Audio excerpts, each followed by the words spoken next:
magnificent. G'day, GT here again with another little update on my project Bombodore, my 1979 VB Holden that I pulled out of a paddock a few weeks ago. Look, regular viewers would have seen the seals that were in this car, or the seal that was in this car. It was full of mud, it was rusty, it was rooted. I've had a pretty big week actually, pulling the seal out of the car, chopping it up bit by bit. It's gone. And also last week I went to the wreckers, went and saw my mate down at Classic Ausrec, and I cut the seal out of another Commodore, a good rust-free seal. All right, now a seal is actually a substantial structural member of a car. These Commodores are known as a monocoque. The body shell is the chassis. So cutting a seal out of it is, it's a pretty big deal, to be honest. What I've done is I've actually braced the body shell. Before I chop the seal out, the rusty seal, I braced the shell, which minimises how much movement.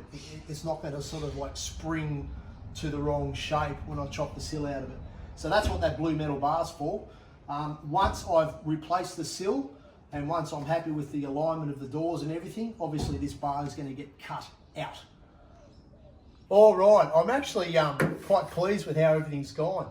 Obviously seal out, I've been trimming and measuring and looking at things to make sure that this seal is going to be a close fit. I've actually offered it up to the car once already and I'm quite pleased with how it's going. But yeah, I had to do a bit of mucking around down the front there. Look, something I should point out is most of these Commodores, or most of the sections of the body shell are actually double skinned. So I've made sure I've gone through, I've cut through an area that's double skinned, which is obviously a lot stronger than a single skin. So just a little word for the unwise. That didn't make any sense, did it? Anyway, I'm pretty close with the fit of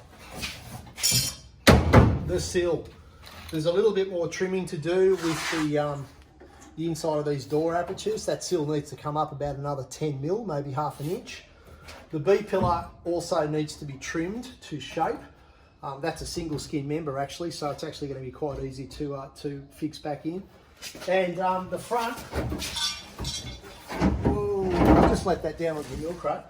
This red line here, I've just got to do a little bit more of a trim down to that red line, and then the front edge of this sill will be ready to offer up to the base of the A-pillar. So I'm actually quite pleased. What I've got to do next is, I'll just put that down on the ground. I need to run in and clean all these cross members, clean the edge of the floors. I'll do that with a wire brush. I'm going to hit it all with weld through primer, and then I'm going to do a lot of welding. So I'm really looking forward to that.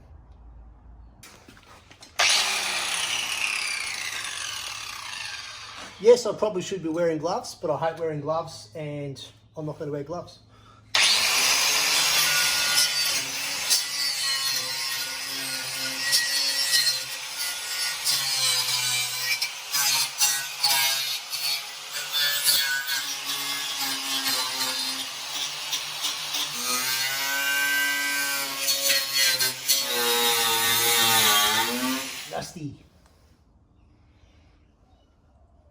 Rusty.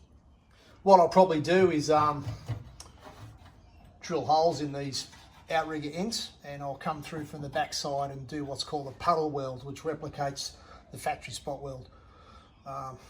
That's how we roll. I'll just have my assistant hold the back of the sill for me.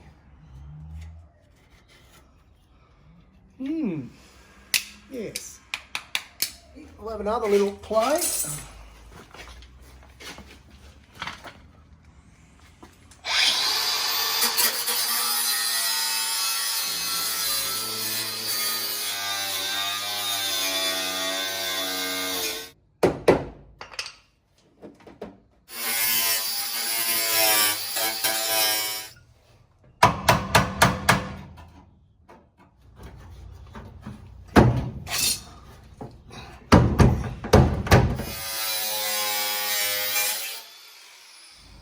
Can you see where I made a mistake? Oopsie.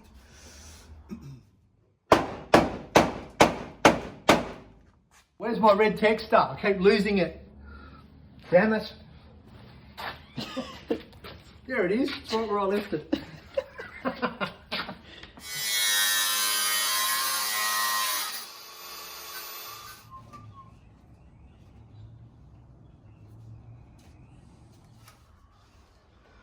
Okay, getting close. There's a couple of wobbles on the back side of the sill where I've actually, when I've been drilling out the spot welds and tearing everything off, things have moved a little bit. So the sill's actually sitting off the side of the cross members by a couple of millimeters. So I will take the sill off, I'll bash those back to where they should be, off the sill back up to the car, and yeah, as I've said before, the last hour or so, I'm getting really close. So yeah, I'm actually quite pleased.